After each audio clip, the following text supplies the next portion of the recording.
Ayan ang breadcrumbs. Yan, durugin lang natin siya ng durugin. Nakatipid ka na sa breadcrumbs. Mga tirang tinapay.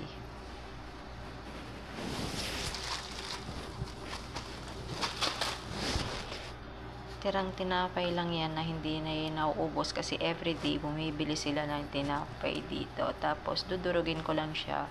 Hayaan ko lang siya dito sa tray hanggang sa tumigas. Ayan. Ganyan lang. Para sa matipid na hindi mo na kailangan gumamit ng harina sa mga prito. Hindi rin kailangan ng breadcrumbs, kundi itong tinapay na tira-tira. Hindi naman siya tira. Hindi naman siya tira-tira, hindi lang nauubos. Yan.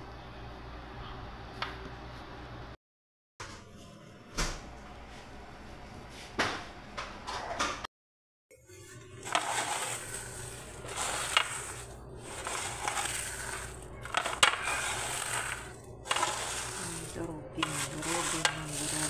Tapos i-blender.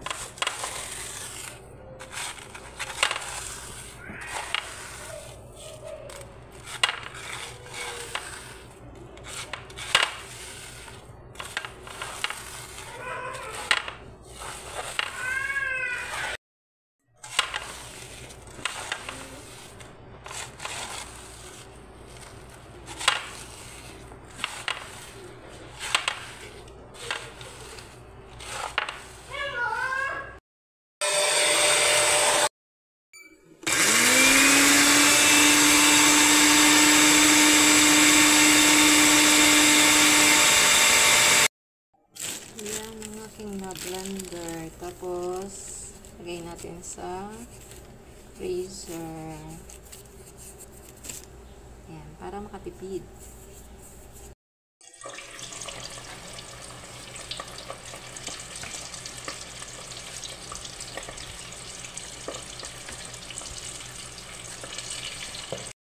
Ito na yung blender nating tinapay na tumigas. Ito blender natin, tapos i-try natin mag-fry ng chicken.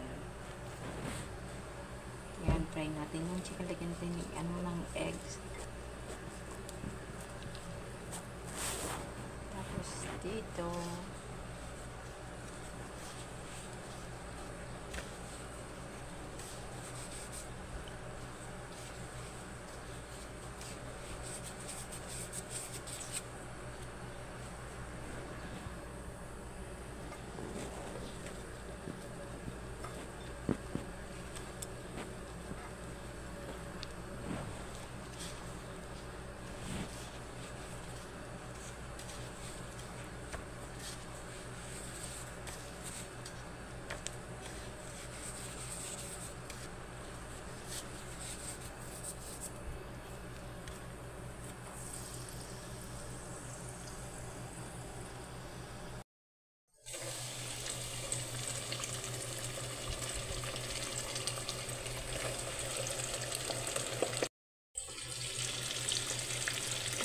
pinapay natin. Matipid siya sa mantika. Hindi siya masyadong mamantika sa loob.